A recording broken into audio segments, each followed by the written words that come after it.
वतन अजीज पाकिस्तान के खूबसूरत शहरों कराची, लाहौर, इस्लामाबाद, बालपुर, पेशावर, सियालकोट, दुनिया भर कोने कोने में जहां पहुंचे मेरी आवाज सबको मैं कहता हूं सुबह बखैर, गुड मॉर्निंग एंड अस्सलाम वालेकुम। आज है मंगल 26 ज़ीक़ात 1445 हिजरी, जून की है 4 तारीख सन 2024 और आपने इस खूबसूरत सी सुबह का आगाज किया मेरे साथ। नाम है मेरा अदील।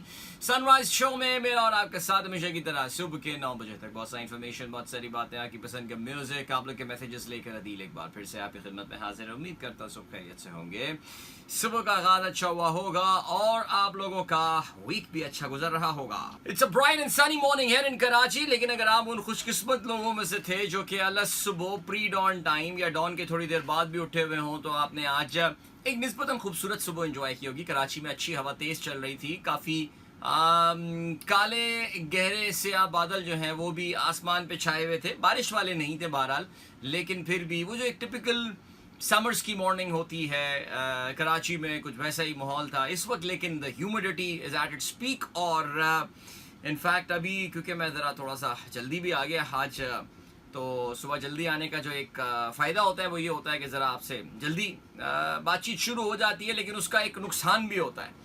खैर नुकसान तो मैं उसको नहीं कह सकता, लेकिन हाँ ये ज़रा ये होता है कि एक एक्स्ट्रा कसरत जो है वो करनी पड़ जाती है, बिकॉज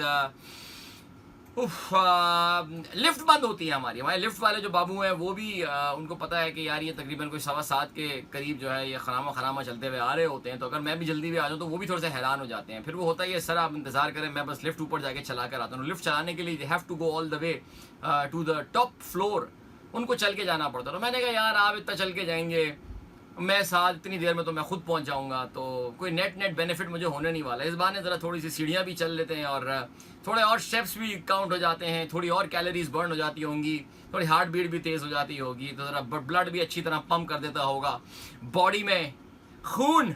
हाँ, चलो जी, प्रोग्राम में अगर आपको पार्टिसिपेट करना है तो फिर आप मुझे ट्वीट कर सकते हैं with the hashtag sunrise with Adeel.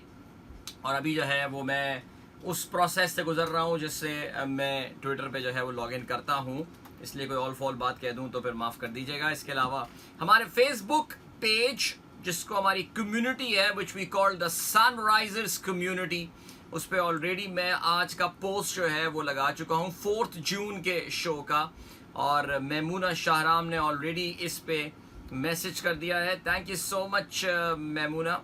और आप सिर्फ सलाम कहा है सबको, तो वालेकुम अस्सलाम टू यू। एंड चलें जी, हो गए जी लॉग इन ट्विटर के अंदर। चलें जी, T20 क्रिकेट वर्ल्ड कप, आप जानते हैं कि 2 शिफ्टों में इसमें मैचेस होते हैं। एक सुबह की शिफ्ट हमारे लिहाज से, वहाँ पे ये रात की शिफ्ट होती है, और एक होती है रात की शिफ्ट जो कि उनके लिए सुबह की शिफ्ट होती है। आज T20 वर्ल्ड कप में 3 मैचेस होने वाले हैं। पहला मैच का आगाज़ जो है वो हो चुका है, पहली इनिंग इनफैक्ट अपने अख्ताम को पहुँच गई है। And I have got to say that Afghanistan और युगांडा के दरमियान ये मैच हो रहा है। Afghanistan would be slightly disappointed because थोड़ी देर पहले जब ये मैंने प्रोविडेंस में ये मैच हो रहा है गयाना में, जब ये मैच का मैंने स्कोर देखा था तो लग ये रहा था कि अफगानिस्तान आराम से 200 रन का जो हिंसा है उसको अबूर करने में कामयाब हो जाएगा। और उस वक्त तक ये तकरीबन शायद मेरे ख्याल से 12 ओवर्स हो गए थे और उनकी कोई भी विकेट नहीं गिरी थी, लेकिन they lost quite a few wicket in the last I think I would say 4 और 5 ओवर्स। 5 खिलाड़ी उनके आउट हुए। 183 रन बनाए अफगानिस्तान में। युगांडा इस ब्रेक के बाद 184 रन जो है वो चेस करना शुरू करेगा। सो ये हम मैच को जो है ज़रा फॉलो भी करते रहेंगे। We will talk about that for sure. लेकिन ज़ाहिर है जी युगांडा के लिए this is a massive moment.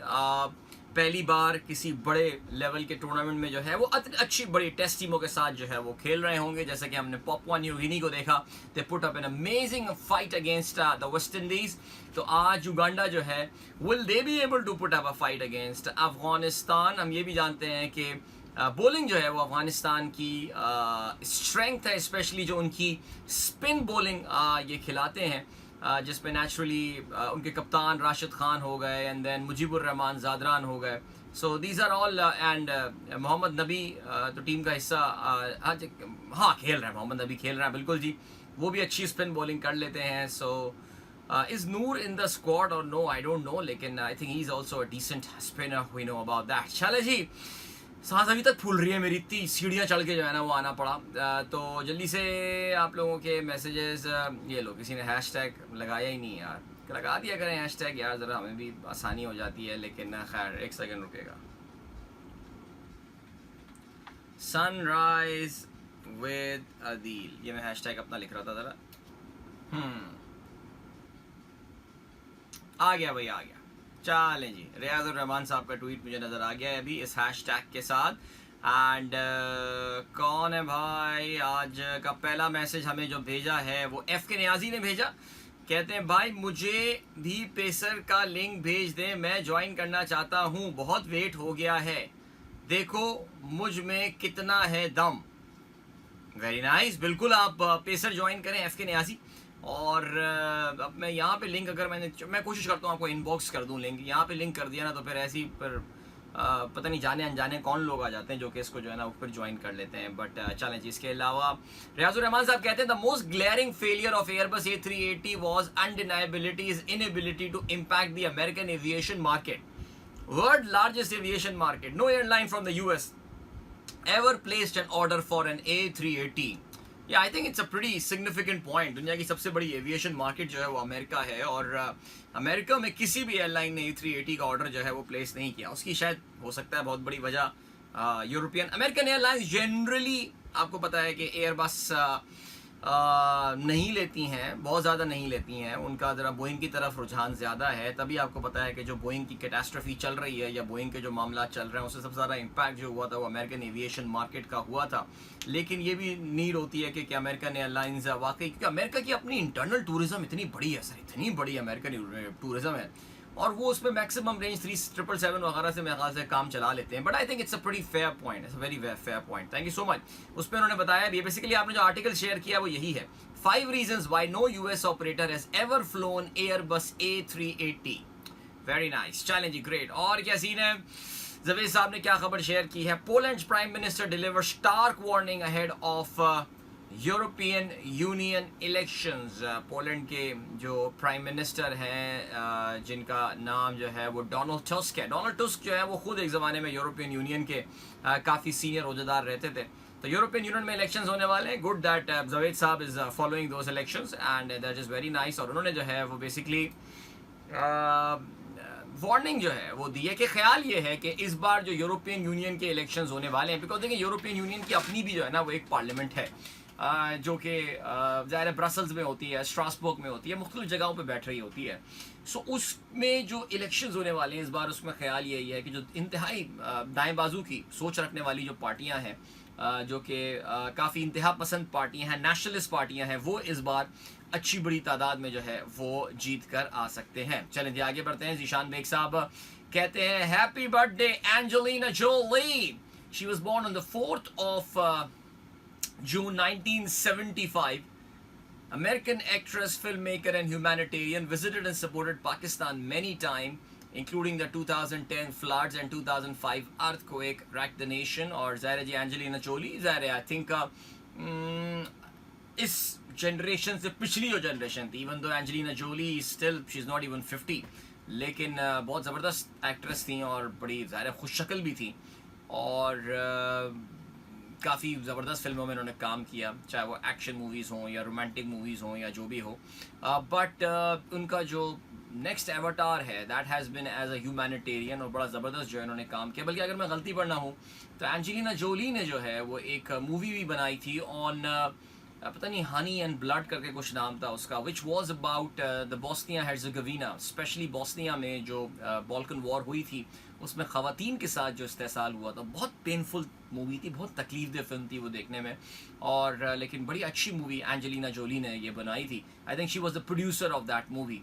And then तो पाकिस्तान आई थी जी, अगर आपको याद हो इनका वो पाकिस्तान के हवाले से नोट बड़ा मशहूर हुआ था, जिसमें उन्होंने जब प्रोड्यूसर रज़ा गिलानी की फ़ैमिली से मुलाकात की थी, तो उसके हवाले से अब मुझे नहीं पता वो हकीकत कितनी है, उसमें कितना फसाना है, तो ये भी बहुत बड़ा मसला है। लेकिन बहरहाल we did not create a good example. उसका कहना यही था कि मैं एक फ्लड से अफेक्टेड मुल्क देखने आई थी, और यहाँ पे जिस तरह मुझसे लोग तस्वीरें खिंचवाने में इंटरेस्ट ले रहे थे, जो फर्स्ट फैमिली थी, तो उनके लिए थोड़ी सी परेशानी की बात थी। चलें जी, happy birthday Angelina Jolie.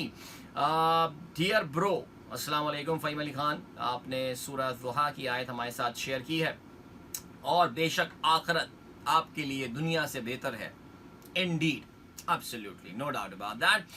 Or Dr. Helen Mary Roberts has been promoted to the rank of brigadier in Pakistan Army Medical Corps, making her the first female brigadier to hail from the country's Christian minority. ये बड़ी ज़बरदस्त खबर ज़ाहिर आई, और ज़ाहिर है आपको पता है कि माइनॉरिटीज़ के साथ हम पाकिस्तानी बहुत बुरा हाल करते हैं, और बड़ा मुश्किल है भाई पाकिस्तान में एक माइनॉरिटी की हैसियत से रहना. अभी आपने देखा सरगोदा पे हमला हो गया जी, और एक आजकल एक मखसूस जमात इसमें जो है वो काफ़ी एक्टिव है, और वो बेचारे जिनकी मॉब लिंचिंग की थी उनके बारे में कल ये खबर आई कि जी वो जो है वो इंतकाल कर गए. लेकिन उससे पहले, उससे एक दिन पहले या 2 दिन पहले, ओवर द वीकेंड ये खबर आई थी कि हेलन मैरी रॉबर्ट्स जो है, she has been, doctor Helen Mary Roberts has been promoted to the rank of brigadier Pakistan army medical corps में. और तो चलें, जहाँ पे बुरी खबरें आती हैं, ज़्यादातर बुरी खबरें आती हैं माइनॉरिटीज़ के वाले से, वहाँ कभी कभार अच्छी खबरें भी आती हैं. So congratulations to brigadier Roberts, and I hope कि आगे भी जाएं, ब्रिगेडियर के बाद मेजर जनरल, राइट. अब पता नहीं इतने आगे तक जा पाएंगी या नहीं, लेकिन खैर, गुड ऑन हर, ज़बरदस्त जी. यूसुफ नवाब साहब आदाब कहते हैं, भाई आपको भी आदाब. शहजाद ने अस्सलाम वालेकुम अस्सलाम. एंड वकार अहमद कहते हैं please wish my little princess Areeba happy birthday. Hello Areeba, happy birthday to you. और आई होप कि आपका आज का दिन जो है वो बहुत ज़बरदस्त गुजरेगा, and you guys are going to have great fun today. Alright, और क्या सीन है. इरफान बाबर साहब कहते हैं भाई क्या खूबसूरत गोल्फ कोर्स की तस्वीर जो है वो आप शेयर करते हैं आजकल. Good morning everyone, a big relief for Lahoris after strong aandhi and some rain last night. It's actually a pleasant morning even at 7 AM. चले, अल्लाह का बड़ा शुक्र एहसान है कि आज ज़रा थोड़ा मौसम जो है वो बेहतर हुआ है. आई थिंक बीच में हमारे यहाँ इस्लामाबाद में भी जो है वो बारिश हुई थी, और अब लाहौर में भी जो है वो थोड़ी सी बारिश हुई है, और उम्मीद ये करते हैं कि हल्का हल्का ये पानी का छिड़काव जो है ये साथ साथ चलता रहे आने वाले दिनों में भी, ताकि वो जो गर्मी की शिद्दत हमने पिछले तकरीबन 2-2.5 हफ्ते से लाहौर में देखी है वो मामला ठीक रहे. वैसे तो हम जानते हैं कि जी अप्रैल तक मौसम बड़ा ही साजगार था, बड़ा खूबसूरत मौसम जो है वो चल रहा था, हल्की हल्की खुनकी तक चल रही थी. लेकिन मई के मिड से आते आते जो है ना वो सिचुएशन काफ़ी गंभीर हो गई है, और इस वक्त भी लाहौर में तमाम even at this point in time it says 31 degrees Celsius. चलें जी, अल्लाह ताला आसानी के मामलात करे, और फील्स लाइक 32. ह्यूमिडिटी में ज़रा बचत हो जाती है वैसे लाहौर की हमेशा, बट चलें जी. नहीं यार, आने वाले दिनों में भी काफ़ी सर मुश्किल टेम्परेचर जून का नज़र आ रहा है. ये तो इस वीकेंड से फिर मामला जो है वो टफ लग रहे हैं. चलें जी, अभी क्या सीन करते हैं, अभी ये सीन करते हैं कि आपको हम अच्छा जी एक सेकेंड. हसान शेख कहते हैं इन 1989 Iranian supreme leader election Ali Khamenei is elected as a new supreme leader on this day. ओए होए, हसान शेख भी on this day लेकर आए हैं. Very nice, very nice. Iranian supreme leader Ali Khamenei जो है वो 1989 में जो है वो ईरान के सुप्रीम लीडर इलेक्ट हुए थे. आप जानते हैं रूहुल्लाह ख़ोमेनी का इंतकाल, उनके इंतकाल के बाद जो है इनकलाब ईरान के ये दूसरे, इनकलाब ईरान के बाद दूसरे सुप्रीम लीडर थे, और बड़ा इन्फ्लुएंशियल रोल होता है, बहुत पावरफुल ये पोजीशन होती है ईरान में. बल्कि अभी तो रीसेंट टाइम्स में हमने काफ़ी इसको देखा भी है, मुल्क को बेसिकली यही साहब चला रहे होते हैं, बाकी तो वो एज अ असिस्टेंट ही काम कर रहे होते हैं प्रेसिडेंट वहाँ पे, बट जो सुप्रीम लीडर होते हैं वो असल बंदा होता है. चलें जी, ग्रेट. अभी ऐसा करते हैं एक ज़रा छोटा सा गाना सुन लेते हैं, और फिर उसके बाद आगे जो है वो एक कमर्शियल ब्रेक भी है, and then we'll come back and we'll continue our program. So don't go anywhere and keep listening. Welcome back guys, एक बार फिर से खुशामदीद कहते हैं. This is the Sunrise Show with me Adil, and good morning इन दोस्तों ने programme अभी tune in किया है, और या T20 world cup T20 world cup का जो मैच नंबर 5 है वो इस वक्त जारी है, और ये मैच क्या मिस मैच ही लग रहा है, बिकॉज युगांडा ने अपनी इनिंग का आगाज़ कर दिया है. उनको मैच जीतने के लिए 184 रन चाहिए थे, लेकिन उगांडा के जो है वो ऑलरेडी 8 रन पे 3 खिलाड़ी जो है वो आउट हो चुके हैं, और फजल हक फारूकी ने अपने पहले ओवर में ही, यानी मैच की पहली गेंद पर ही जो है ना वो युगांडा ने चौका मार दिया था, एंड उसके बाद अगली 2 गेंदों पे जो है ना वो बोल्ड हो गए, आउट हुए. एक तो पहले फजल हक फारूकी ने बोल्ड किया रौनक पटेल को, और उसके बाद रॉजर मुसाका को LBW किया फजल हक फारूकी ने, एंड देन तीसरी विकेट मुजीब रहमान ज़ादरान दूसरे एंड से आए थे, उन्होंने भी चौका खाने के बाद जो है वो फिर एक विकेट हासिल की. सो या I think match is pretty much in the pocket now. So आगे बढ़ते हैं. ठीक है. वैसे अफगानिस्तान की टीम इन कंडीशंस में दे कैन डू वेल. काफ़ी सारे लोग इनको जो है ना वो डार्क हॉर्स जो है वो करार दे रहे हैं इस टूर्नामेंट का, और उनको लगता ये है कि ये टीम कुछ कर सकती है, परेशान कर सकती है. कुछ नहीं कर सकती तो कम से कम परेशान ज़रूर कर सकती है बाकियों को. या सो नज़र रखिएगा इन पे. Okay, then we have got Bilal Ahmed says the game between South Africa and Sri Lanka have registered the most number of dot balls in men's T20 cricket World Cup game ever. यार ये तो भाई wicket आपने देखा ना New York में जो कल मैच हुआ है इन दोनों टीमों के दरमियान, और ये वो मैदान है या ये वो विकेट भी आप कह सकते हैं कि जहां पे पाकिस्तान और भारत की टीमें जो है एक दूसरे के आमने सामने आएंगी. मुझे नहीं पता कि इसी विकेट पे इंडिया पाकिस्तान जो है वो खेल रहे होंगे या नहीं, लेकिन ये विकेट देख के दोनों टीमें परेशान हुई होंगी, और परेशान होने की वजह भी बनती है because it was a very fast and bouncy जगहों पे कुछ जगहों से बाउंस मिल रहा था, and this was sort of a double pace sort of a wicket. और स्पिन भी जो है अगर वो सही जगह से उन्होंने वो स्पॉट को अपना पकड़ लिया तो फिर स्पिनर को भी वहाँ से मदद मिल सकती है. और आपको पता है कि ज़रा सी विकेट में ऊंच नीच हो जाए और ज़रा सी बॉल जिंग पोंग चोंग हो के इधर उधर बल्ले के करीब से आसपास से निकल जाए, या टिप्पा पड़ के बॉल ज़रा सी घूमना शुरू कर दे, तो फिर पाकिस्तानी बल्लेबाज तो वैसे ही गिव अप कर देते हैं कि यार अब क्या क्रिकेट खेलने का फ़ायदा, अब तो हम जीत ही नहीं सकते. सो अगर इन हालात में पहले बैटिंग कर ली पाकिस्तान ने, और अगर यही कंडीशन न्यूयॉर्क में ज़ाहिर है पाकिस्तान के मैच से पहले, अभी तो हमारा मैच तो वीकेंड पे है, उससे पहले अभी एक दो और मैचेस जो हैं वो ज़ाहिर हो रहे होंगे न्यूयॉर्क के इस ग्राउंड में, तो हमें ज़रा इस ग्राउंड का सही मिजाज समझ में आ जाएगा.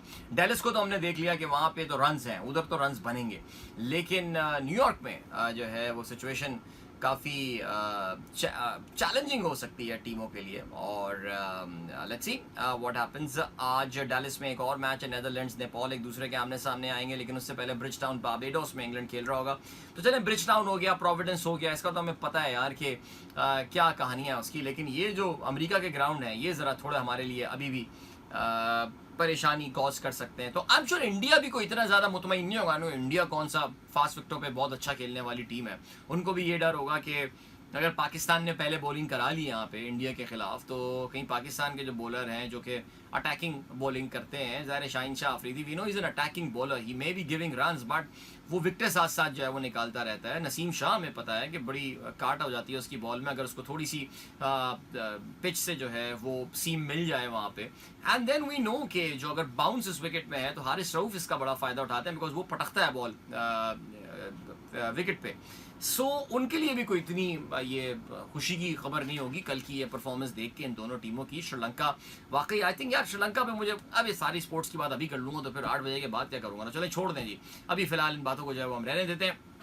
और क्या सीन है अभी, ये सीन है दैट या आप लोगों के फेसबुक के मैं मैसेजेस देख रहा था, ज़रा उन मैसेजेस पे हम नज़र डालते हैं. Islamul blaster thank you, Shanila Shaukat बहुत शुक्रिया. अब्दुल रज़ाक साहब बताते हैं मेक्सिको के इलेक्शंस में ताज़ा तरीन रुझानात के मुताबिक क्लाउडिया शेइनबॉम तारीखी जीत के साथ मेक्सिको की पहली खातून सदर बनने वाली हैं. जी हाँ, इट्स अ लैंडस्लाइड विक्ट्री. ये एक लैंडस्लाइड विक्ट्री जो है ये इनको हो रही है मेक्सिको में जो इलेक्शंस हुए हैं.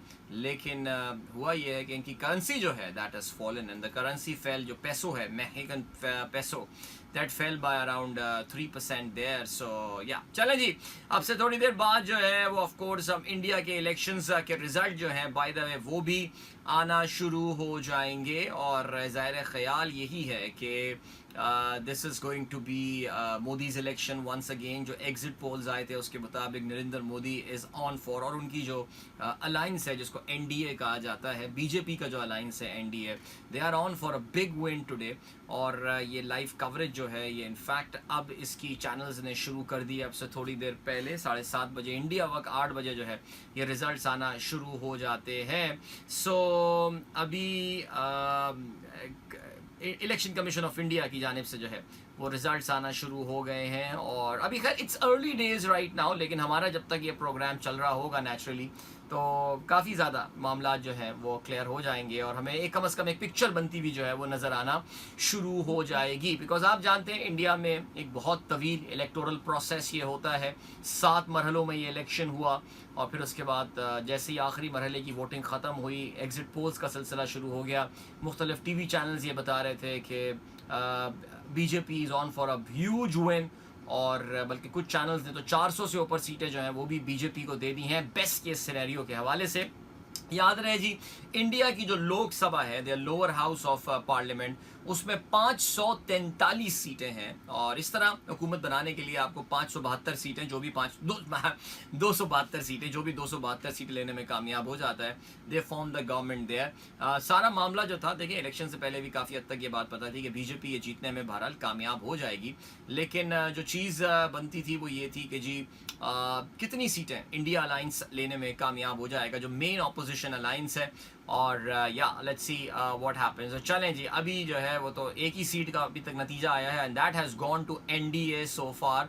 सो as I said earlier, we'll keep an eye during our programme on the Indian election और लेट्स सी क्या रहती है वहाँ पे सूरत हाल। चलें जी, देन अच्छा, बिलाल का मैंने ट्वीट तो शामिल कर लिया था। एंड अताउर रहमान साहब, thank you so much. Frere hall park में आपका योगा जारी है सर, ज़बरदस्त, एक्सेलेंट। वसीम राजपूत कहते हैं सलाम and good morning. Good morning.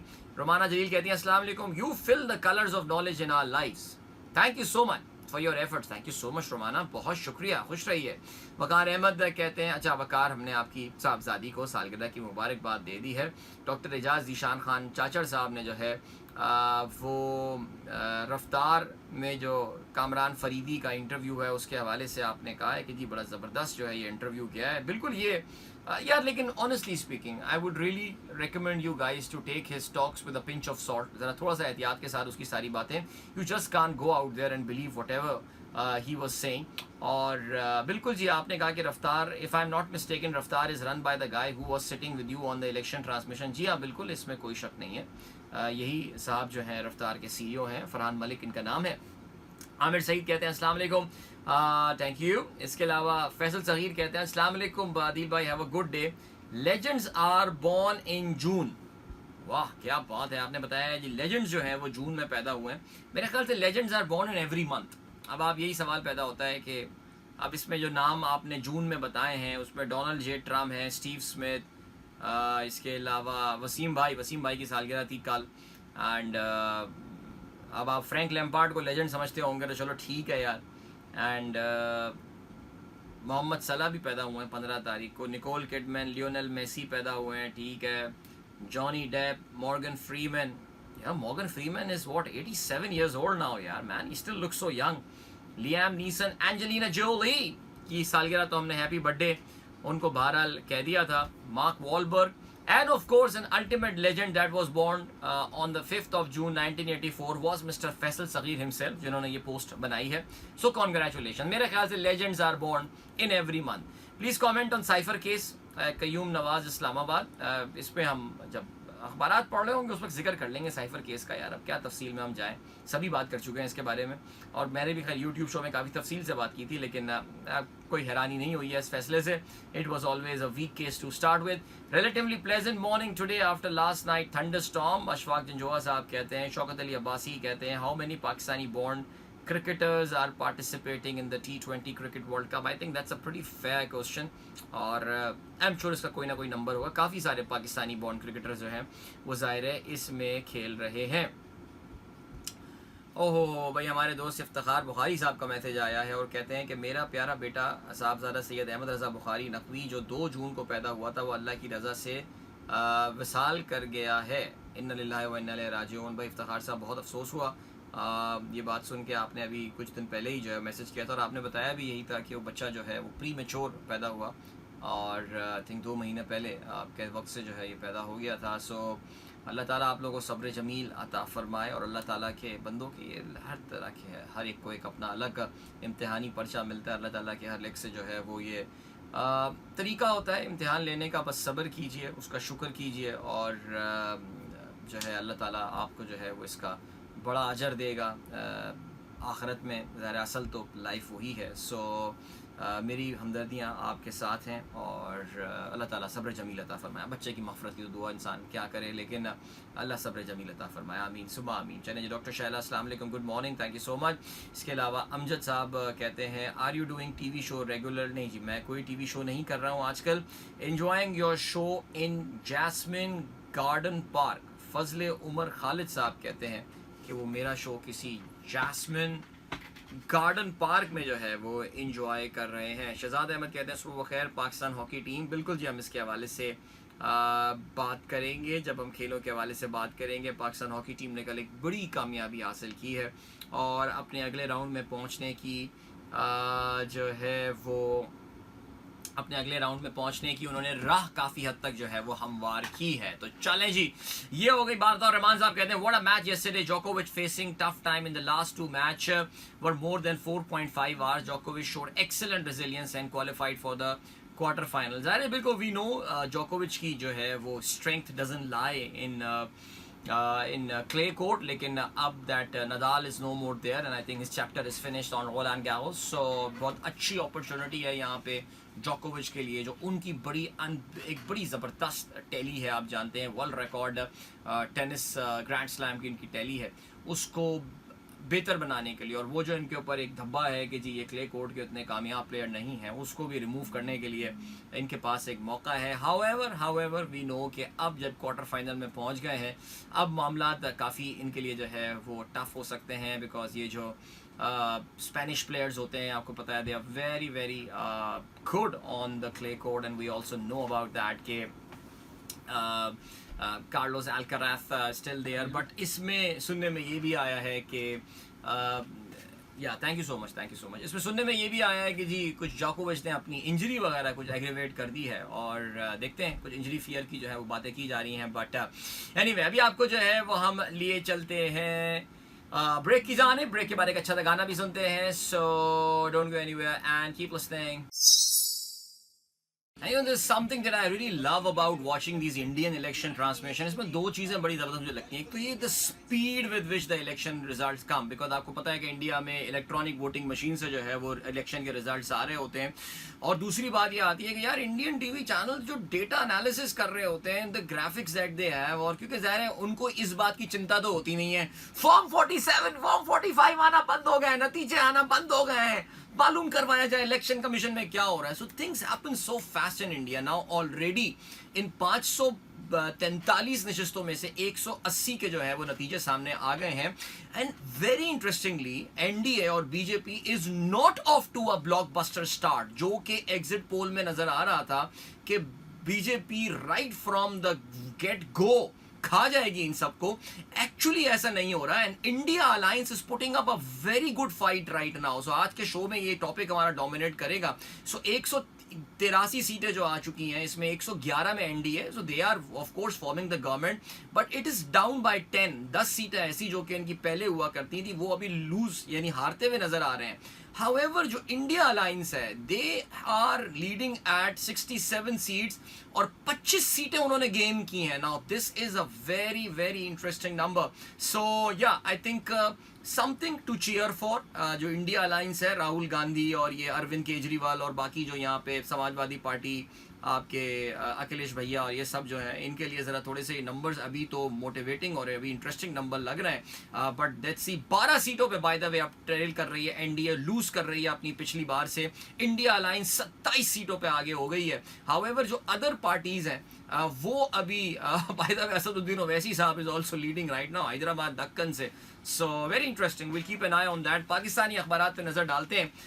ज़ाहिर उर्दू अखबारात ने तो आज साइफर को अपनी लीड बनाया, बट सरप्राइजिंगली डॉन ने जो आज बात कुछ और किया। साइफर केस, शाह महमूद कुरैशी, इमरान खान बरी हो गए हैं। 28 मई को जो है इसका डिसीजन आना था, लेकिन 26 साल में पहली बार जो छुट्टी दी गई उसकी वजह से ये 28 मई को जो छुट्टी दी गई उसकी वजह से ये हम फैसला नहीं सुन पाए, लेकिन कल बिलाखिर ये फैसला आ गया। मुख्तसर फैसला आया है, 2 पेजेस पर मबनी जो है ये जजमेंट आई है इस 2 रुकनी बेंच की जानिब से। Justice chief justice Islamabad high court Aamir Farooq और जस्टिस मियां गुल हसन औरंगजेब साहब का जो बेंच था, उन्होंने यूनानिमस डिसीजन में इन दोनों को जो है वो बरी कर दिया है। ज़ाहिर है this is a big big win for Imran Khan. जो साइफ़र केस था ये इमरान खान पर जो सबसे बड़ा केस बनाया गया था हुकूमत की जानिब से, उस वक्त की हुकूमत, जो कि ज़ाहिर अभी भी कंटिन्यूएशन उन्हीं का ही चलता आ रहा है, उस वक्त की हुकूमत की जानिब से ये बनाया गया था। इमरान खान साहब पे गद्दारी का मुकदमा था। इंजीनियर मोहम्मद अली मिर्ज़ा तो सज़ाए मौत भी दे चुके थे इमरान खान को, लेकिन हुआ कुछ इस तरह का सिलसिला कि जी ये आई थिंक जो इसकी समाअत हो रही थी और जो लोग इस केस को फॉलो कर रहे थे, इसकी अपील को, उनको अंदाज़ा इस बात का हो गया था कि ना सिर्फ जो जजेस के सवालात आ रहे हैं, उन्होंने ना सिर्फ इस केस की फंडामेंटल्स, उसकी जो असास है, उसकी बुनियाद पे सवालात उठाए, बल्कि साथ साथ उन्होंने इस केस का जो प्रोसीजर था, जिस तरह ये केस चला था, उस पर भी सवालात उठाए। तो ये मेरे ख्याल से आई थिंक, और आज कल सुबह जो कंक्लूडिंग रिमार्क्स है दोनों की जानिब से और उसमें जो कॉन्वर्सेशन हुई है जजेस की, I think it was only a matter of time. जजेस जब अंदर चले गए थे तो दिलों की धड़कनें पीटीआई के सपोर्टर्स की तेज़ हो गई थी और वो जजेस आए और उन्होंने आके जो है वो अपना फैसला सुनाया। और या आई थिंक इमरान खान साहब और शाह महमूद कुरैशी के लिए बहुत बड़ी फतह, but are they out of the jail yet? No, I think we all know about it. Imran Khan इस वक्त सिर्फ शादी करने की वजह से जेल में गए हुए हैं और कल काफ़ी मज़ेदार से इस पर मीम्स जो हैं वो भी आ रहे थे। लेकिन जो हुआ, खैर बहरहाल जी, अब वो आपको पता है इद्दत केस भी जो है वो अब इसका नया मोड़ ले लिया है और नए जज साहब जिनको ये केस दिया गया है, उन्होंने पहली समाअत, जबकि फ़ैसला महफूज हो के जज ने अपने आप को रिक्यूज़ किया था, फ़ैसला महफूज हो के अब ये रिक्यूज़ होना, पता नहीं, अब पीटीआई ज़ाहिर इस मामले को इस्लामाबाद हाई कोर्ट जो है वो लेकर जा रही है, जो इनकी अभी तक स्ट्रैटेजी समझ में आ रही है, and they should do this, क्योंकि जो नए जज साहब आए हो तो 26 तारीख की उन्होंने डेट लगा दी, उन्होंने 23 तारीख की नहीं, हाँ 23 तारीख की, पता नहीं, खैर नहीं, उन्होंने कहा जी आराम से सुनेंगे, जो जल्दी किस बात की है हमको। तो बहरहाल चलें जी आगे बढ़ते हैं। तो ये इनकी एक बड़ी कामयाबी जो है हो गई, 10-10 साल कैद का लदम, सुप्रीम कोर्ट का फैसला वाज़ेह, मुल्ज़िम एतराफ़ भी कर ले तो इल्ज़ाम प्रोसिक्यूशन ने ही साबित करना होता है और प्रोसिक्यूशन ये करने में नाकाम रही। इमरान खान साहब का बयान आया, कहते हैं तमाम केसेस झूठे, सुरखरू होंगे। साइफर केस के फैसले के बाद कानूनी टीम की अडियाला जेल में 1 घंटे तवील मुशावरत, हमने बड़े मकसद में अपना हिस्सा डाला, भाई की रिहाई के लिए हर हद तक जाएंगे, ये बहनों का जो है उनकी बयान है। चलें जी आगे बढ़ते हैं। और क्या सीन है, कल सुप्रीम कोर्ट में जो है वो भी हेयरिंग शुरू हो गई है और काफ़ी हद तक आपको अंदाज़ा हो गया होगा कि जी जजेस की क्या सूरत है और जजेस के दरमियान जो डिवाइड है वो काफ़ी हद तक क्लियर थी। जो आपके चीफ जस्टिस हैं वो ज़ाहिर है एक सर्टन पॉइंट ऑफ व्यू वो पूरी इस को कैरी करना उनका काम ही यही होता है, और आप ये देख रहे थे कि वो ज़्यादा अपने ख़िलाफ़ ओपिनियन सुनने के लिए तैयार नहीं थे। जो ये पता नहीं इफ्तार चौधरी क्यों नाम मेरे ज़बान पे जो है ना आ जा रहा है, काजी फ़ायज़ ईसा साहब जो हैं वो जिस चीज़ का बहुत ज़्यादा एहतियात कर रहे थे और बहुत ज़्यादा ख्याल कर रहे थे वो ये थी कि कहीं पर भी जो है ना वो 13 जनवरी वाले डिसीजन पे जो है ना वो ज़रा जिक्र उसका ना आ जाए, बिकॉज देखिए at the end of the day this all लफड़ा it started on that decision, जिसकी वजह से ये एक डोमिनो इफेक्ट जो है वो चलता हुआ नजर आ रहा है, जो पीटीआई से उनका इंतखाबी निशान जो है वापस ले लिया गया था। लेकिन कल जजेस ने बड़े इंटरेस्टिंग रिमार्क्स दिए, स्पेशली जस्टिस जमाल मंदुखेल, जिनके बारे में ख्याल यही था कि यार उनका जुगाव शायद चीफ जस्टिस साहब की तरफ ज़्यादा, उनकी सर्टन कल ऑब्जर्वेशंस थी, वो प्रिटी इंटरेस्टिंग। आगे बढ़ते हैं जनाब, खबर क्या, अखबारात क्या लिखते हैं। इंतखाबी निशान वापस होने के बाद तासुर दिया गया, एक सियासी जमात का जनाजा निकल गया। नून लीग PPJUI की सुन्नी इत्तेहाद की अपीलों की मुखालफत, अवाम को कभी इंतखाबी अमल से अलग नहीं किया जा सकता, जैसे अतर मिनल्लाह का ये कहना है। सियासी मामले अदालत में क्यों आए, जज ऐसी ऑब्जर्वेशन ना दे के उनके जहन की अक्कासी हो। ये कल का आई थिंक जो सबसे ज़बरदस्त सीन हुआ था वो ये जो मतभेड़ हुई थी, जो एक डिस्कशन, एक कॉन्वर्सेशन हुई थी between chief justice and justice Muneeb Akhtar, और उसमें जो है वो मुनीब अख्तर साहब ने काफ़ी सख्त रिमार्क दिए थे चीफ जस्टिस को कि आप किसी की नीयत पे और किसी के हवाले से जो है वो इस तरह की बात नहीं कर सकते हैं। तो चलें जी, ग्रेट, ओके। इंडियन नताइज पे भी मेरी इस वक्त नज़र है, and by the way India alliance has gained 37 seats compared to last time, and उनके जो सुपरस्टार परफॉर्मेंस आ रही है that is coming from Samajwadi Party, UP की ये पार्टी है, अखिलेश यादव का मैंने आपसे अभी जिक्र किया था। सो ऐसा लग रहा है कि कुछ हिंदी हार्ट बेल्ट में जो है वो कुछ डैमेज ज़रूर कॉज किया है यहाँ पे, लेकिन बहरहाल तफसील से ज़रा इंडियन इलेक्शंस पे अब तक जो सूरत हाल चल रही है उस पर हम बात करेंगे। NDA alliance is leading on 159 seats right now, they have lost, they are losing on the 18 seats जो उनके पास पहले हुआ करती थी। इंडिया अलायंस जो राहुल गांधी का अलायंस है वो 37 सीट्स उन्होंने गेन किए हैं, they are at 91 seats right now. आधी से ज़्यादा सीट्स के जो हैं वो ट्रेंड्स आना शुरू हो गए हैं, 260 आउट ऑफ 543। इंडिया में इलेक्शंस के नताइज बहुत तेजी से आते हैं. 262 हो गए. मैंने अभी 260 बोला था, अब 262 एंड नाउ 264 हो गए. So you can see the speed with which इनके जो है वो इलेक्शंस के नतीजे आ रहे होते हैं. So man, this is something amazing. आगे बढ़ते हैं जी. और क्या सीन है? नाकिस कारकर्दगी और करप्शन, PWD फौरी खत्म करने की हिदायत. इदारा नाकाम, राउडी पब्लिक वर्क्स डिपार्टमेंट जो है वो खत्म कर दिया पूरा. तो ये किसको दे देंगे? अब ये समझ में नहीं आ रहा है मुझे बात. अच्छा, वज़ीर आज़म आज 5 रोज़ा दौरे पर चीन जाएंगे. भाई ये बहुत इंपॉर्टेंट साइनिंग के लिए जा रहे हैं. चीफ जस्टिस वज़ीर आज़म साहब कहते हैं जी पाकिस्तान की पूरे अगले साल की जो बजट है वो डिपेंड करता है इसके ऊपर. अगर चाइना ने ज़्यादा घास नहीं डाली तो फिर काफ़ी मसले हो जाएंगे. लेकिन चाइना के कर्जा देने में तो चाइना उस्ताद है. वो दे देंगे जी ML1 का कर्जा ले लो, कराकोरम हाईवे वाला कर्जा ले लो, और इसके अलावा कोई और 1-2 मेगा प्रोजेक्ट्स हैं उसके हवाले से कर्जा जितना लेना है ले लो. आगे बढ़ते हैं जी.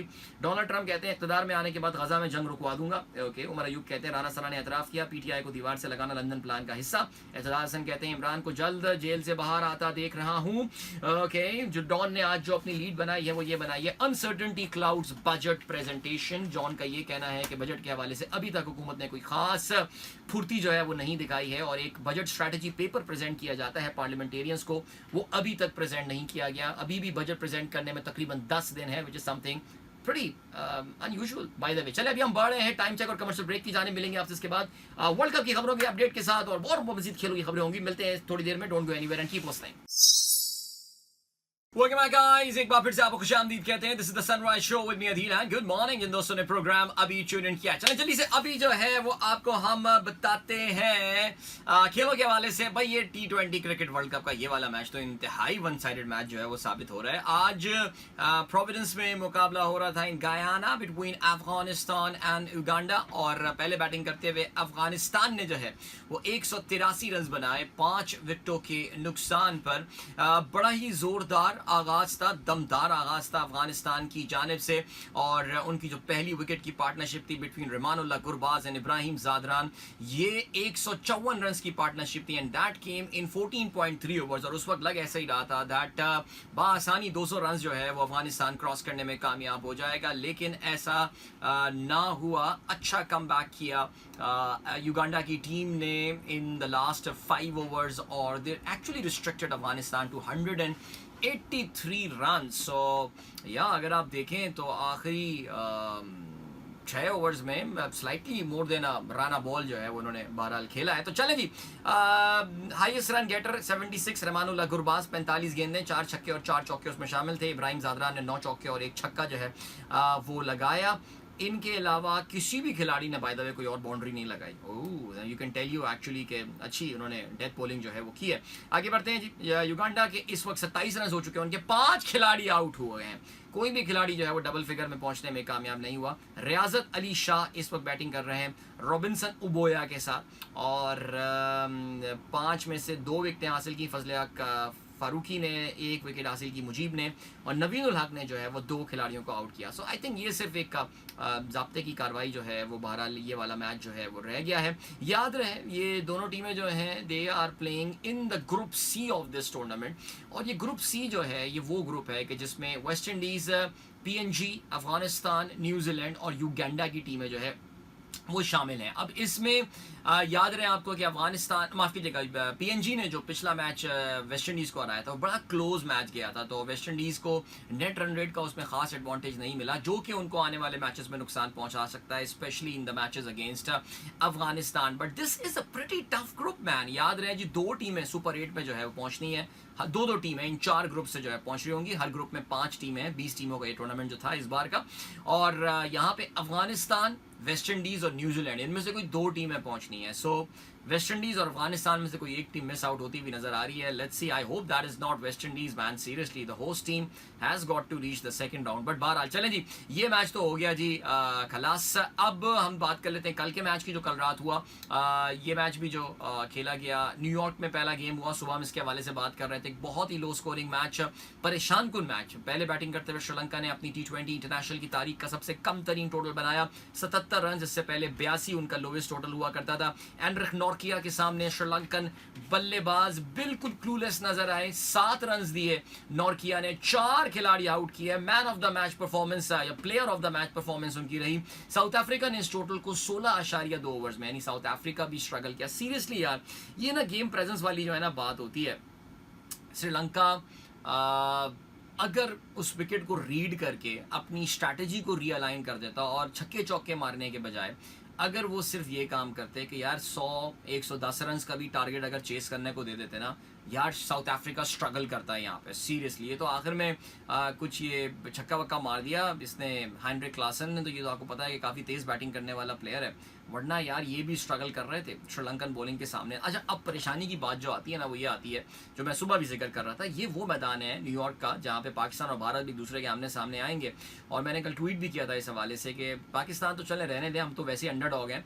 इंडिया जो है ये विकेट देख के थोड़ा सा परेशान ज़रूर होगा, बिकॉज इंडियंस को भी शौक नहीं है इस तरह की डबल पेस विकेट्स पे क्रिकेट खेलने का, और उनका भी एक सर्टन मिजाज है ख़ास विकेट पे, वो भी क्रिकेट खेलना चाहते हैं। सो वो अब कुछ ज़ाहिर है, आई एम श्योर रात में कुछ एमरजेंसी कॉल जो है अमित शाह के ऑफिस से गई होंगी।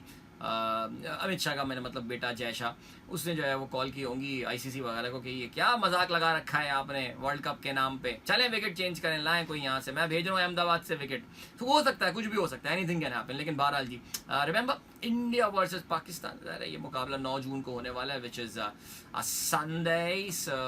Let's see what happens. Sunday night हमारा, और वहाँ के मुताबिक न्यूयॉर्क के मुताबिक जो है संडे मॉर्निंग होगा। आज के मैचेस के बारे में जल्दी से मैं बात करते चलूँ। आज 2 मैचेस होने वाले हैं। पहले 7:30 बजे पाकिस्तान टाइम, जो डिफेंडिंग चैंपियन इंग्लैंड है अपनी कैंपेन का आगाज करेगी at the bridge town Barbados, जहाँ पे उनका मुकाबला पड़ोसी मुल्क स्कॉटलैंड के साथ होगा। जाहिर of course England will start as favourites in this game. और फिर रात को 8:30 बजे नेदरलैंड्स का मुकाबला नेपाल के साथ होने वाला है, और ये मुकाबला डैलस में होगा। सो ये 2 matches almost most of the time in parallel चल रहे होंगे। सो ठीक हो गया जनाबे वाला।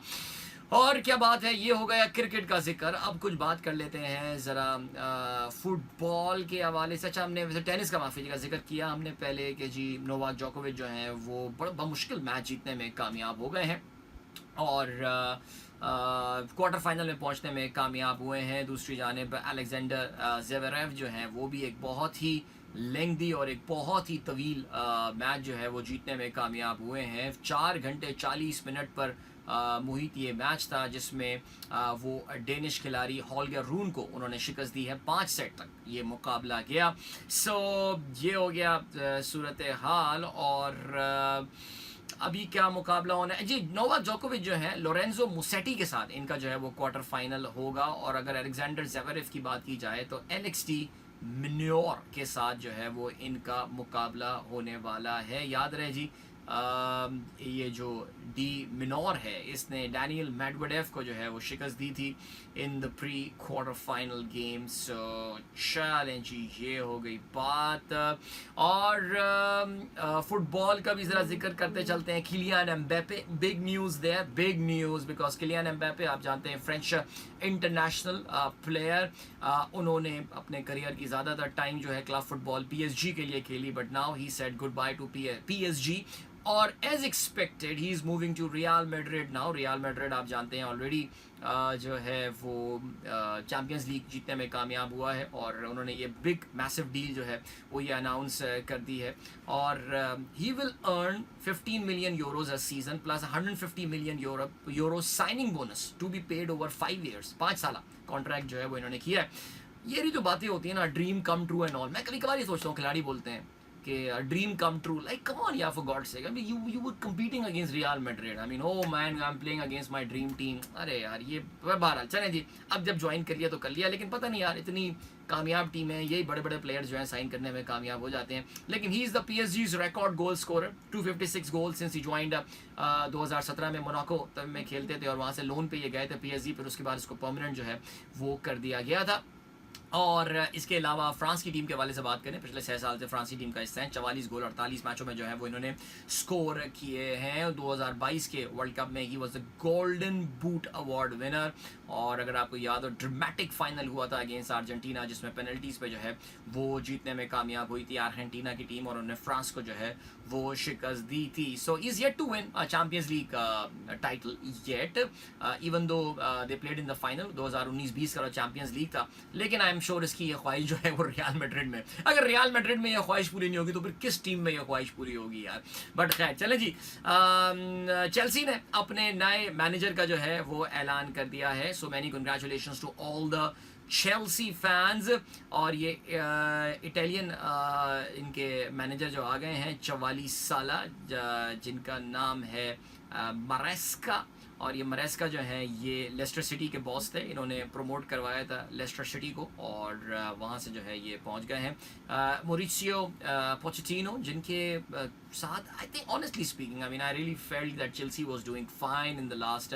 आर्सेनल से 5-0 से हारने के बाद तो लग रहा है कि they just got their act together and they played really well, और लग ही रहा था कि कॉन्ट्रैक्ट एक्सटेंड हो जाएगा, लेकिन बहरहाल ऐसा नहीं हुआ। So he is also one of the, वो कहना चाहिए कि he was an assistant coach to Pep Guardiola at Manchester City, और उसके बाद ये जो है लेस्टर के बॉस बन गए थे। So after Mikel Arteta another student of Pep Guardiola will be managing a Premier League side, so good luck to them। चलें जी, आपको ले चलते हैं ब्रेक की जानिब, मिलते हैं आपसे इस ब्रेक के बाद। Don't go anywhere and keep listening।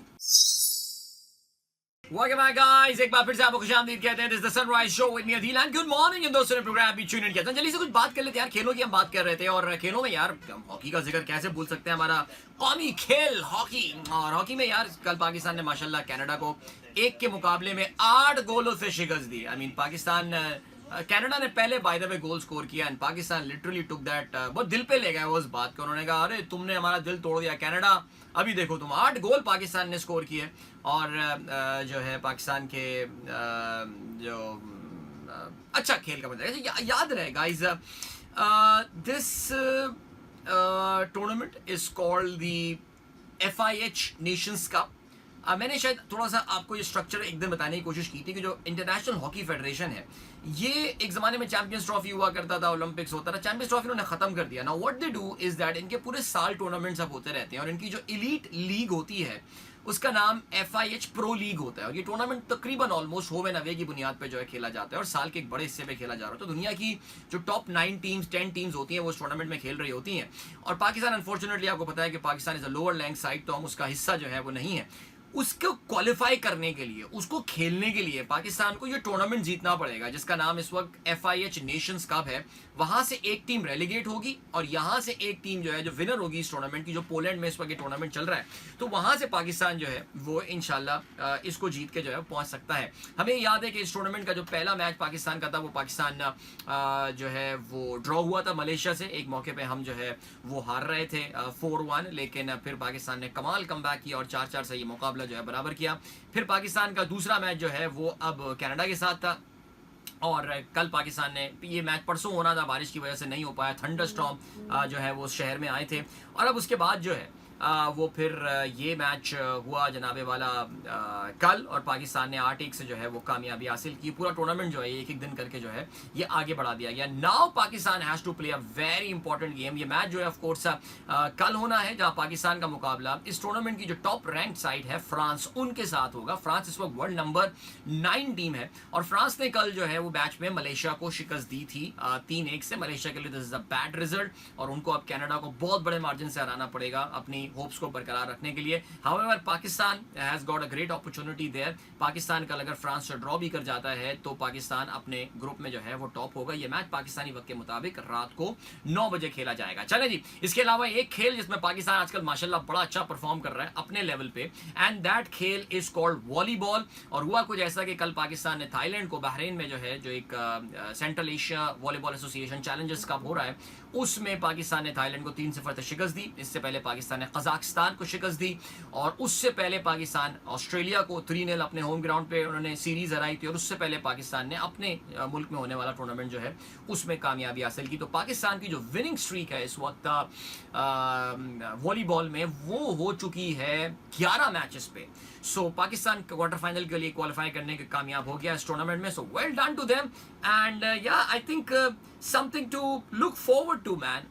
Volleyball I think वैसे भी आप जानते हैं पाकिस्तान में माशाल्लाह वॉलीबॉल की कॉर्पोरेट सपोर्ट जो है ना वो बड़ा ज़बरदस्त काम हुआ है। पाकिस्तान का एक बड़ा कंग्लोमरेट एंग्रो कॉर्प जो है आप जानते हैं वो भी इनको सपोर्ट कर रहा है, उनके ऑफिशियल स्पॉन्सर हैं। लेकिन जो टूर्नामेंट कराची में, माफी जगह इस्लामाबाद में भी हुआ था, इसमें भी बड़ी तादाद में जो है वो स्पॉन्सर्स मौजूद थे, और जाहिर है बड़ा proper well world class coverage इसकी थी।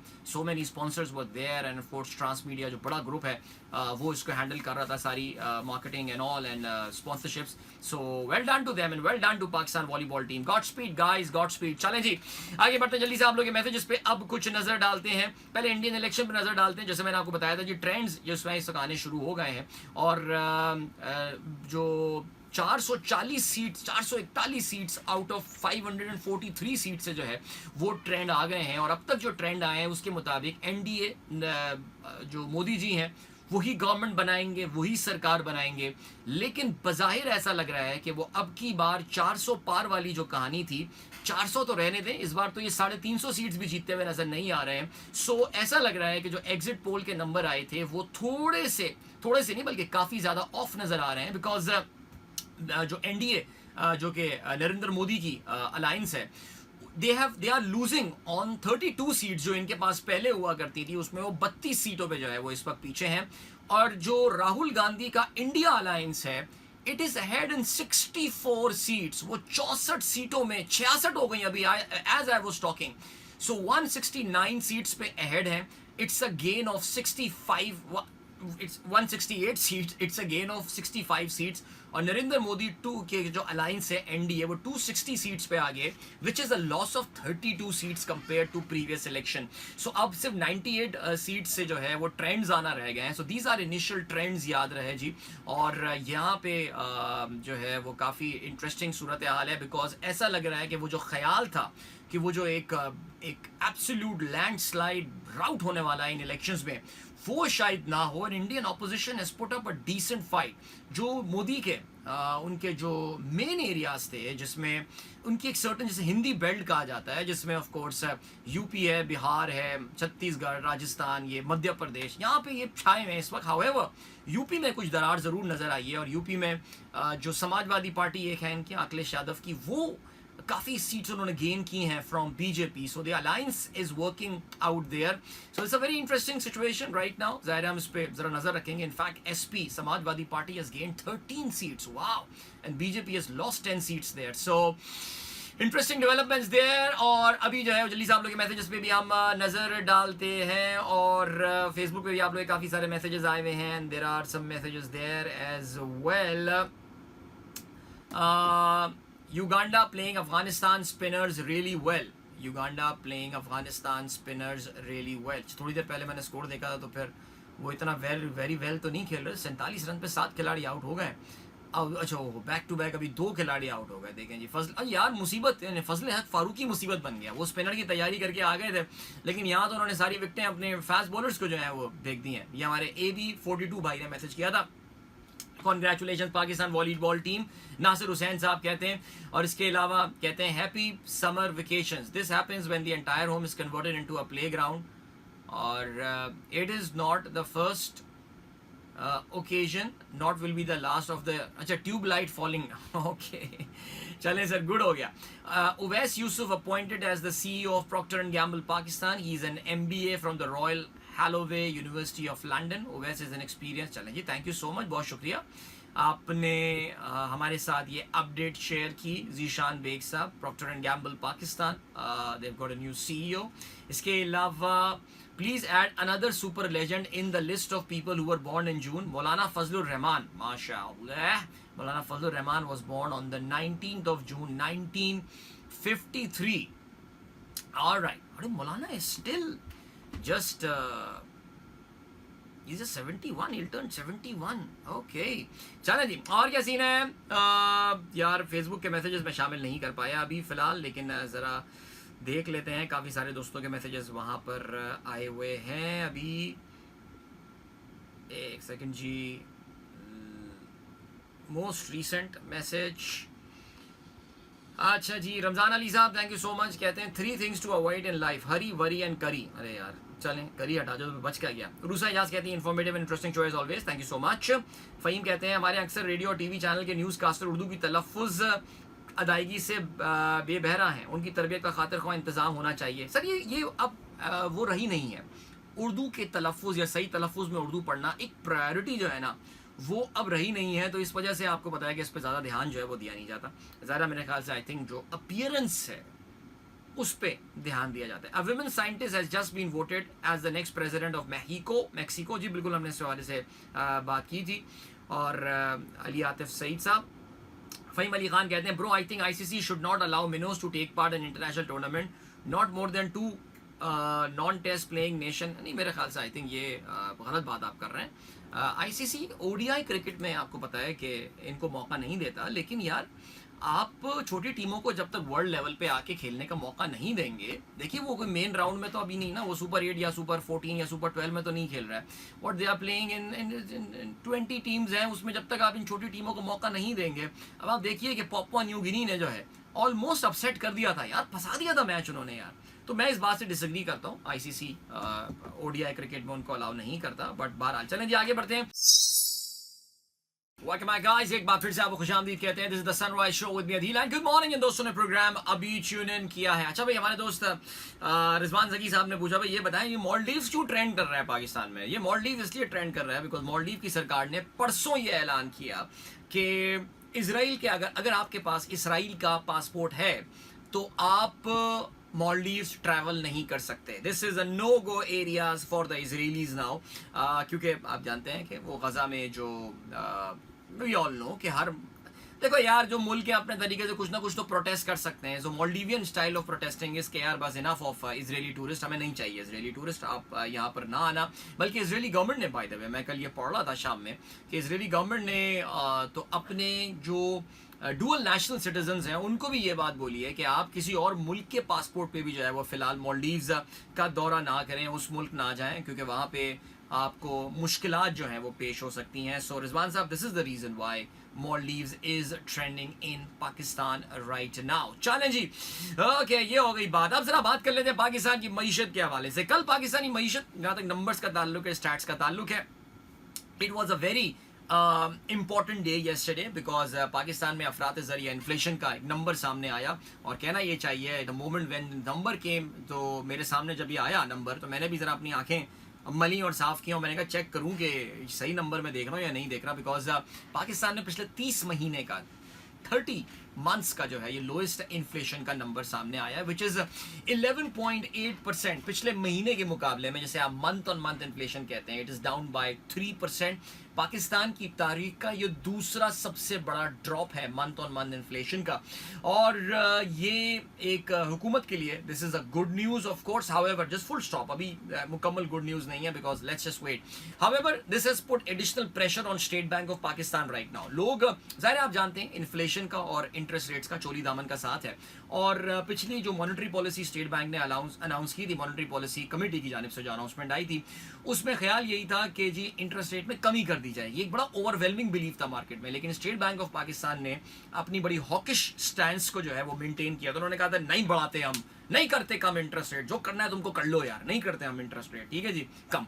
तो उस पर मार्केट बहुत नाराज़ थी। आपको याद होगा कामी भाई ने बड़े गुस्से वाले ट्वीट्स किए थे, और जो स्टॉक मार्केट वाले लोग हैं वो भी बड़े गुस्से में थे, यार क्या मजाक है यार, क्यों नहीं कम कर रहे। इतनी तो इन्फ्लेशन पिछले महीने आई थिंक 18% का नंबर आया था, और यार कम करो यार, तुमने जो इंटरेस्ट रेट सेट किया था वो तो 30% वाली इन्फ्लेशन पे नंबर सेट किया था, अब तो 12% कम हो गई है। अब जो है ना वो बहुत मेजर प्रेशर आ गया अब स्टेट बैंक के ऊपर, और ये कि यार अब आप हमें जो है ना वो इंटरेस्ट रेट में रिलीफ दें। अब तो 1% 1.5% की कहानी भी नहीं, अब तो कोई 2-3 3.5% की बातें हो रही हैं, बिकॉज इन्फ्लेशन इतनी तेजी से जो है पाकिस्तान में कमी हुई है। सो अब ये स्टेट बैंक वाली बात तो फिलहाल रख दें। अब ये जब इनकी इस मंथ के आगे चल के मॉनेटरी पॉलिसी कमेटी का मीटिंग होगी तो ज़ाहिर है ये नंबर सामने रखे जाएंगे और देखते हैं क्या रहता है सिलसिला। हाउएवर नाउ सवाल ये पैदा होता है कि इन्फ्लेशन इतनी कम कैसे हो गई।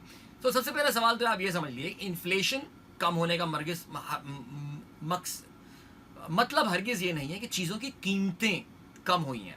इन्फ्लेशन पिछले महीने की, पिछले साल की कीमतों में इजाफे का नाम होता है। सो अगर फ़र्ज़ करें कि इन्फ्लेशन 20% से बढ़ रहा होता है तो इसका मतलब ये है कि वो जो बास्केट ऑफ गुड है, यानी जो पाकिस्तान का एक इदारा है जिसको फेडरल ब्यूरो ऑफ स्टैटिस्टिक्स या पाकिस्तान स्टैटिस्टिकल ब्यूरो कहा जाता है, वो एक बास्केट ऑफ गुड्स बनाता है और वो बास्केट ऑफ गुड्स जाके वो लिटरली हर मार्केट में शहरों में जाके उसे कीमतें मालूम करते हैं। हाँ भाई टमाटर कितने का, आलू कितने का, भिंडी बताओ भाई, आटा कितने का हो गया, चक्की वाला आटा, और ये ब्रेड कितने की, अंडे कितने के। लिटरली इस तरह एक फॉर्म भरा जाता है मुख्तलिफ शहरों में जाके और फिर उसको एग्रीगेट कर लिया जाता है और इस तरह आपका जो है ना वो सीपीआई का नंबर निकल कर, उसका भी फिर एक फॉर्मूला लगता है और फिर एक सीपीआई का नंबर निकल कर जो है वो आ जाता है मामला। अब क्या होता है, अब ये होता है कि जी वो सीपीआई का नंबर जो है वो पब्लिश कर देते हैं। तो अभी ये बेसिकली जो 11.8% मई के महीने में इन्फ्लेशन बढ़ने का मतलब यह है कि पिछले साल मई के मुकाबले में कीमतों में 11.8% इजाफा हुआ है उस बास्केट ऑफ गुड्स का जो कि पाकिस्तान स्टैटिस्टिकल ब्यूरो मेंटेन करता है। समझ रहे होंगे आप ये बात मेरे ख्याल से।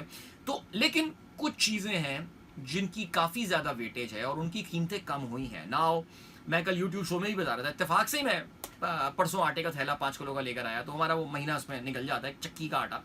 सो उसमें 800 रुपये का थैला, 8.5 नहीं कितना 800 का हो गया था वो थैला, अब जो है ना वो 600 रुपये का पड़ा है। सो इसका मतलब ये है कि काफ़ी ज़बरदस्त तब्दीली आई है जी इसमें यहाँ पे। और उसकी वजह आप जानते हैं, उसके लिए कोई हमारी गवर्नमेंट की शानदार कारकर्दगी नहीं, बल्कि हमारी गवर्नमेंट की अजीम बेवकूफ़ी थी, जिसकी वजह से आप जानते हैं कि हमने अपनी ज़रूरत से कहीं ज़्यादा गंदम को इंपोर्ट कर लिया और पाकिस्तानी मार्केट में अब गंदम की ओवर सप्लाई हो गई है, जिसने पाकिस्तान के जो किसान हैं उनकी जो है ना वो, मैं बोलने वाला था वो शुक्र है रुक गया, उनकी ऐसी की तैसी कर दी है। और अब किसान जो है ना वो पता नहीं गंदम उगाएगा या नहीं उगाएगा। तो अगर ये इस वक्त हमें रिलीफ मिल गया है तो इसका हरगिज़ ये मतलब नहीं है कि ये बहुत ज़्यादा सस्टेनेबल हो सकता है। So this is something very interesting. और ये जो नंबर है इसको ज़ाहिर है जो पता नहीं पाकिस्तान में इस तरह के इदारे हैं जो कि इन डेप्थ जाके जो है ना वो इसको स्टडी कर रहे होते हैं और इन डेप्थ जाके जो है ना वो इसको देख रहे होते हैं और फिर पता चलेगा कि कहानी क्या होगी। लेकिन वक्ती तौर से तभी आप देखिए कल स्टॉक मार्केट ने भी जो है ना कोई इतना एक्साइटमेंट का मुजाहरा नहीं किया इस इन्फ्लेशन के रेट के हवाले से। स्टॉक मार्केट एक्साइटमेंट का मुजाहरा तब करेगी जब इंटरेस्ट रेट कम होंगे, बिकॉज अब ना स्टॉक मार्केट ये कहती है कि हमें तो स्टेट बैंक से सच्चा प्यार ही नहीं मिल रहा है यार, हमें यानी सच्चा प्यार नहीं मिल रहा, इतना इंटरेस्ट का इन्फ्लेशन कम हो रही है फिर भी स्टेट बैंक जो है ना रेट कम नहीं कर रहा। अगर रेट कम हो गया तो फिर आप जो है ना वो इस पर बेहतरी देख सकते हैं। रेट कम होता है तो ज़ाहिर आपको पता है कि कंपनियों के जो बड़े बड़े लोन्स हैं जो कि काइबो डिनोमिनेटेड हैं एंड ऑल, उनमें ऑलरेडी कमी आनी शुरू हो गई है, लेकिन मजीद कमी जो है वो उनमें आनी शुरू हो जाएगी। सो ये है सूरत हाल जी। दूसरा, पाकिस्तान में जो पाकिस्तान का ट्रेड डेफिसिट है इसका नंबर भी अच्छा आया है, इसमें भी कमी देखने में आई है। लेकिन ये नंबर मुझे बहुत ज़्यादा एक्साइट करता नहीं है, बिकॉज जैसे कहना चाहिए ये आप इकोनॉमी को स्लो डाउन करके अगर ट्रेड डेफिसिट मैनेज कर रहे हैं तो that's not a big deal. So anyway चलें जी, मेरी इस वक्त नज़र जो है वो अभी भी इंडिया के इलेक्शन के रिजल्ट्स पर है और one has got to say that I think Narendra Modi and his team, even though Narendra Modi will still form the government here जो भी होगा, लेकिन वो जो इनका ख्याल था और वो जो लग रहा था कि ये कोई बहुत ही बड़ी कामयाबी और एक लैंडस्लाइड विक्ट्री हासिल करने में कामयाब हो जाएंगे, ऐसा नहीं है। Rahul Gandhi led India alliance जो है उन्होंने बड़ा रिमार्केबल कमबैक इस इलेक्शन में किया है। इनफैक्ट उन्होंने, it depends on which channel you are watching. In fact अगर आप एक इंडिया का चैनल है न्यूज़ 24, कल ही मेरे यूट्यूब शो में एक इंडियन लिसनर ने जो है मुझे, इंडियन व्यूअर ने ये बताया था कि यार आप न्यूज़ 24 देखा करें, वो बहुत ही इंडिया के चंद चैनल्स बचे हैं कि जो कि अभी भी थोड़ा सा ज़रा न्यूट्रल ग्राउंड्स पे चलते हैं। राजीव शुक्ला का चैनल है ये, जो कि बीसीसीआई के भी अध्यक्ष यानी उसके बड़े इंपॉर्टेंट बंदे हुआ करते थे। उस के मुताबिक, न्यूज़ 24 के मुताबिक तो इंडिया अलायंस इस वक्त एक्चुअली इलेक्शन जीत रहा है। बट इंडिया में थोड़े बहुत क्रेडिबल जर्नलिस्ट हैं जिसमें राजदीप सरदेसाई है, जिनको मैं ऑफ कोर्स फॉलो कर रहा होता हूँ। तो राजदीप सरदेसाई को मैं इस वक्त, उनका चैनल है इंडिया टुडे के नाम से, और उसमें इंडिया अलायंस जो है वो अपनी डबल सेंचुरी मुकम्मल करने में कामयाब हो गया था। अभी ज़रा कम हो गई हैं सीटें। So they have shown a gain of 80 seats in this election. Wow. और जो एनडीए अलायंस है बीजेपी का, नरेंद्र मोदी का जो अलायंस है, they are losing on 44 seats that they won last time. So very interesting development this। और जाहिर है इस पे हमारी नज़र, और ये थोड़ी देर में इंडिया में इलेक्शन रिजल्ट बहुत, मैं सुबह भी ये बता रहा था, बहुत फास्ट आते हैं यार। ऑलरेडी ट्रेंड्स उनके पास 488 सीट से आउट ऑफ 543 सीट्स जो है वो आ चुके हैं। So NDA alliance is leading, they should be able to form the government and all and everything. However ज़ाहिर है ये 2-3 घंटे में मामला जो है ये और ज़्यादा जो है वो क्लियर हो जाएंगे। सो लेट्स सी क्या होता है। चलें जी, अभी आपको जो है वो हम लिए चलते हैं एक कमर्शियल ब्रेक की जानिब, और ब्रेक से वापस आके जो है वो हम अपने प्रोग्राम को भी जो है वो रैप अप करेंगे। लेकिन उससे पहले मजीद इन्फॉर्मेशन और आप लोगों के मैसेजेस हुए अगर अच्छे मैसेजेस, जैसे जैसे आप लोग के होते हैं, मालूमाती मैसेजेस हुए, तो इंशाल्लाह उनको भी प्रोग्राम में हम शामिल करते हैं। सो मिलते हैं इस ब्रेक के बाद, डोंट गो एनीवेयर।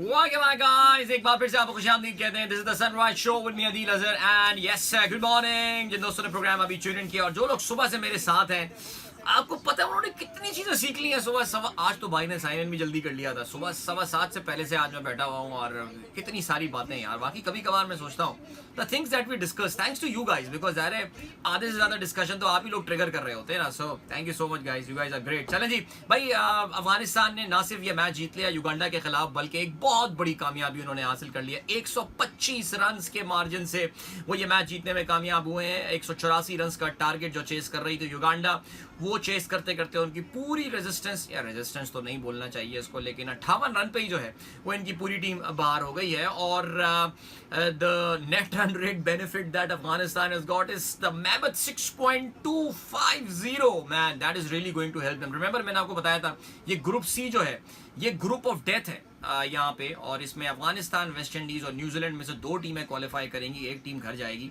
वैसे आप में से जो पेसिमिस्टिक है वो कहेंगे भाई पाकिस्तान का ग्रुप भी तो ग्रुप ऑफ डेथ है, पाकिस्तान, इंडिया, आयरलैंड इसमें शामिल हैं, तो बट बहरहाल नहीं ऐसा नहीं होगा इंशाल्लाह।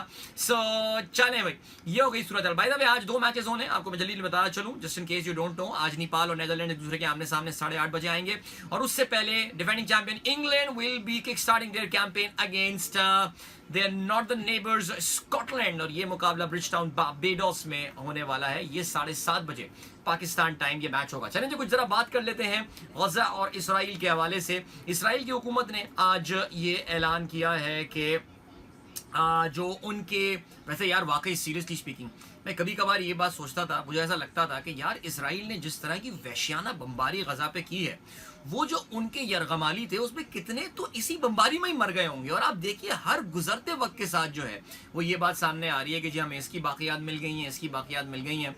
आज इसराइल की हुकूमत ने यह ऐलान किया है that 4 more of their abducted Israelis, जो कि हमास 7 अक्टूबर को उनको उठा के गजा अपने साथ ले आया था, उन्होंने बताया ये है कि उन 4 का भी जो है ना वो पता चल गया, और वो भी जो है मारे गए हैं। और वो तब मारे गए थे जिस वक्त खान यूनुस में, जो कि आप जानते हैं कि नॉर्थ सेंट्रल गजा में जो है एक शहर है, खान यूनुस में जिस वक्त ऑपरेशन कर रहा था IDF, ये इजरायली डिफेंस फोर्सेस है, जिस उनके ऑपरेशन के दौरान ये 4 बंदे जो हैं ये मारे गए हैं, जिनमें एक ब्रिटिश इजरायली है जिसका नाम नेडिव पॉपलवेल है 51 year old, Chaim Peri 79, Yoram Metzger 80 and Amiram Cooper 85। काफ़ी ज़ईफ़ लोगों को अपने साथ बहरहाल वो लेकर गए। तो भाई इस वक्त मेरे सामने इंडियन चैनल चल रहे हैं, इस वक्त गला फाड़ फाड़ के वो लोग बोल रहे हैं, बिकॉज ज़ाहिर है ये नतीजे जो इस वक्त सामने आ रहे हैं, मैं भी बार बार जिक्र किए जा रहा हूँ आपसे, ये काफ़ी एक्सपेक्टेशंस के बरखिलाफ आ रहे हैं। अगेन आई रिपीट, मोदी साहब तो बना लेंगे हुकूमत, लेकिन वो जो ख्याल था कि बहुत ही लैंडस्लाइड उनकी विक्ट्री होगी, वैसा नहीं हो रहा। And Rahul Gandhi and Congress and their allies have put up a very good fight there. तो चलें जी, आई थिंक इसको फिलहाल अभी हम यहाँ पे रोकते हैं। हाँ, let's come back to Israel now. तो उन्होंने बोला कि उनके 4 बंदे जो है, मैं ये एक से म्यूट कर दूँ इंडियन चैनल से, 1 सेकंड रुकते हैं, आपको तो नहीं आ रहे होंगे आवाज़, लेकिन यहाँ पे मेरे पास काफ़ी आ रही है आवाज़ इनकी, ठीक है। हाँ, तो वो 4 बंदे उनके जो है ना वो मारे गए, और ये उन्होंने जो है ना वो इस बात का अब ऐलान कर दिया है। Then I think the number कहते ये हैं कि I think this number would have been 15 और 16 पिछले चंद दिनों में, जो इसराइल ने जो बात एक्नॉलेज की है कि उनके बंदे जो हैं वो मारे गए हैं। और अभी भी जो है ना 120 हॉस्टेजेस हैं and they remain unaccounted for, जिसके बारे में इसराइल का ये कहना है they are presuming that they are dead actually, लेकिन इनके पास 100-200 तो अभी तक इसराइल को फाइनल पता नहीं है। लेकिन वाकई यार मेरा नहीं ख्याल कि कोई बहुत ज़्यादा हॉस्टेजेस जो है वो जिंदा होंगे, और वो इसराइल की अपनी बमबारी की वजह से ही जो है वो मारे गए होंगे। दूसरी जानिब आप जानते हैं जहाँ फ़लस्तीनियों का नंबर है तकरीबन 36,500 बेचारे फ़लस्तीनी जो हैं वो मारे गए हैं, शहीद हुए हैं इन द लास्ट 8 मंथ्स, और हमास की जानिब से ऑफ कोर्स ये नंबर जो है वो रिलीज़ किया जाता है। लेकिन इस वक्त जो ज़्यादा बड़ा फोकस है आप जानते हैं मिडल ईस्ट में, वो जो बाइडन ने इस इख्तिताम हफ्ता में ओवर द वीकेंड एक पीस प्रोसेस जो है, एक पीस प्लान जो है वो शेयर किया है दोनों पार्टीज़ के साथ। और उनका ये कहना है कि जी पहले मरहले में 6 हफ्ते की जंगबंदी होगी, और उस जंगबंदी में जो है वो एक सर्ज ऑफ एड होगा, यानी फ़लस्तीन के लोगों को, गज़ा के लोगों को तकरीबन 3 से 4 गुना जो एड है वो वहाँ पे पहुँचा दी जाएगी, और वो राहगाहें, वो गुजरगाहें जिस पे इसराइल ने कब्जा किया हुआ है, वहाँ से वो अपनी फ़ौजें जो है पीछे उठा लेगा, और बड़े शहरों से भी इसराइल अपनी फ़ौज जो है वो पीछे कर लेगा। फिर दूसरे मरहले में जो है वो कहते ये हैं कि जी प्रिजनर्स जो हैं वो रिलीज़ होना शुरू होंगे, यरगमाली जो है वो रिलीज़ होना शुरू होंगे, और तीसरे मरहले में वो they are talking about a long term peace there, और इसके अलावा एक long term ceasefire and rebuilding and rehabilitation of the people in Gaza. So सुनने में ये प्रोग्राम सही लगता है। हमास का कहना ये था कि वो पॉजिटिवली यानी मस्बत सोच के साथ इस चीज़ को देख रहे हैं। इसराइल का जो प्राइम मिनिस्टर है बिन्यामीन नेतन्याहू, वो ये कहता है कि इवन दो के उनके जो उनकी तवक्कुआत के मुताबिक ये प्लान नहीं है, लेकिन फिर भी वो इस पे गौर कर रहे हैं। इसराइल की जो लिबरल्स हैं, यानी कि जो थोड़ी चाहते हैं कि जंग बंदी हो जाए, रुक जाए, वो इस प्लान को सपोर्ट कर रहे हैं, लेकिन जो इंतहा पसंद यहूदी हैं वो और उनके बल्कि 2 मिनिस्टर्स ने तो क्लियरली बयान दिया है कि अगर बिन्यामीन नेतन्याहू ने इस प्लान को मान लिया तो वो ये हुकूमत छोड़ देंगे। सो अब बिन्यामीन नेतन्याहू को एक इंपॉर्टेंट डिसीजन लेना है कि क्या वो जो बाइडन के प्रोवाइड किए हुए इस फॉर्मूले पे अमल करता है, यानी जो बाइडन भी यही चाहते हैं कि ये जंग जो है वो ख़त्म हो और इलेक्शन से पहले, और वो कम से कम इस चीज़ का क्रेडिट ले सकें। अभी आपने देखा कि जो रशियन बॉक्सर है खबीब, उसके साथ डोनाल्ड ट्रंप की एक कॉन्वर्सेशन जो है वो सामने आई है, जिसमें खबीब ने कहा है कि I want you to end the war in Gaza, and he said that I will end the war in Gaza. I will take no time to end the war in Gaza. उसने इस तरह की बात की है Donald Trump ने। सो ठीक है, लेट्स सी। चलो जी, और कोई बात और कोई चीज़ before I take your leave, because it's just the last minute of the show. Facebook पे आज ज़रा मैसेजेस में काफ़ी ज़्यादा मैं फेसबुक में मैसेजेस जो है फेसबुक के मैसेजेस शामिल नहीं कर पाया।